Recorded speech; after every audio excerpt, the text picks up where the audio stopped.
እንደ ሀገር የገጠሙንን የጸጥታ ችግሮች በመፍታት ሰላምን ለማጽናት መንግስት ከፕሪቶሪያው የሰላም ስምምነት አንስቶ የትጥቅ ትግል እያደረጉ ያሉ ኃይሎች ሀሳባቸውን በሰላማዊ መንገድ እንዲያቀርቡ የሰላም ጥሪ ሲያደርግ ቆይቷል። በዚህ ሳይወሰን የተለያዩ አዋጆችንና ህጎችን እስከ ማሻሻልም ደርሷል። ይህንን ሰላምን የማጽናት ስራ ከሰሞኑ የጋራ የብሔራዊ ደህንነት ምክር ቤት ትኩረት ሰጥቶ እንደሚሰራ ባወጣው መግለጫ አስታውቋል። ከሰሞኑ የተካሄደው የትግራይ ክልል ጊዜያዊ አስተዳደር ፕሬዝዳንቶች ሰላማዊ የስልጣን ሽግግር መንግስት የፕሪቶሪያውን የሰላም ስምምነት ተከትሎ መከናወን ያለባቸውን ተግባራት ለማጠናቀቅ የህግና አሰራር ማሻሻያዎችን በማድረግ ጭምር የተገኘ ውጤት መሆኑ አንዱ ሰላምን ለማጽናት ያለው ፍላጎት ማሳያ ነው።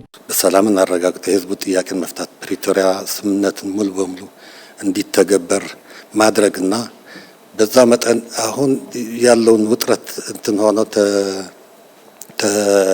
ተረግቦ ሁሉም ያለው የፖለቲካ ካሄዳችን ለውጥ የምናደርግበት የወጣቱ የለውጥ ፍላጎትም ምን እናሳካበት ቢያንስ ትንሽ መልክ ምናስይዝበት አይነት ሁኔታ ይፈጠራል የሚል ግምት አለኝ። ያልተጀመሩና በተለይም ደግሞ ፖለቲካችንን ጭምር ከማበላሸት አንጻር የሰላም እንቅስቃሴያችንን አደጋ ላይ ከማስገባት አንጻር ትልቅ አስተዋጽኦ ያላቸው በመቶ ሺዎች የሚቆጠሩ ዜጎቻችን ወደ ተፈናቀሉበት ቦታ የሚመለሱበት ሂደት የትግራይን ህዝብ የሰላምና የለውጥ ፍላጎትም በተሟላና በተጠናከረ መልኩ እንዲቀጥል ለማድረግ የሚያስችል አቅም ስለሚፈጥር እዚህ ላይ ትኩረት ተደርጎ መሰራት አለበት የሚል እምነት አለ።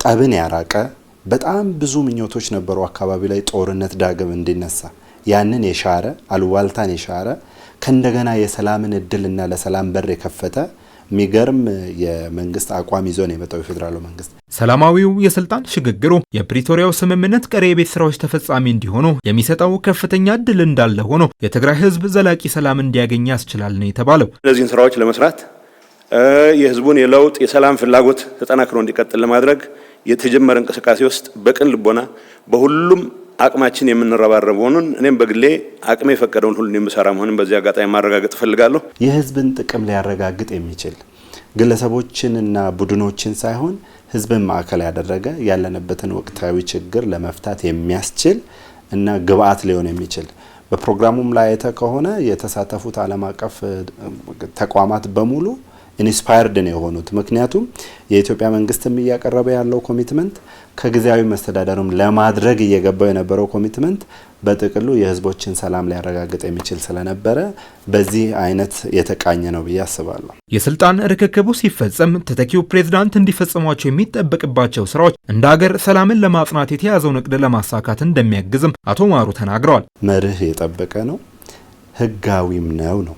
አንዱ ከፌደራሉ መንግስት ጋር የሚኖረውን ቁርኝነት ለማስተካከል ለምርጫ ለማብቃት ቀጣይ ህዝቡ በራሱ በኩል የራሱ መንግስት የራሱን ያው እንደምታቆኛ ሀገር ፌደራል ሀገር ነን የራሱን እድል የሚወሰንበትን ህጋዊ መንገድ የከፈተ ስለሆነ መርህንም የጠበቀ ነው፣ ህግንም የተከተለ የህግን ስርዓት የተከተለ ሞር ደግሞ እድል ይዞ የመጣ ነው።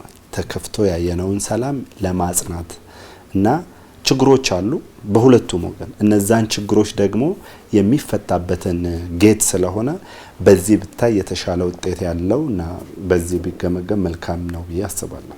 አዲሱ የጊዜያዊ አስተዳደሩ ከሁሉ በፊት በሰነዱ የተቀመጡ ነጥቦችን ተከትለው በክልሉ ላሉ ችግሮች ዘላቂ መፍትሄን እንዲያመጡ የፌደራል መንግስቱ ከሚያደርገው ድጋፍ ባለፈ የሁሉም ድጋፍ ያስፈልጋል ነው የተባለው። ቀጠናው ሌሎች ከኢትዮጵያ ውጪ ባሉ የፖለቲካ ሰልፍ የተሞላ ነው፣ በጣም ይፈልጋል።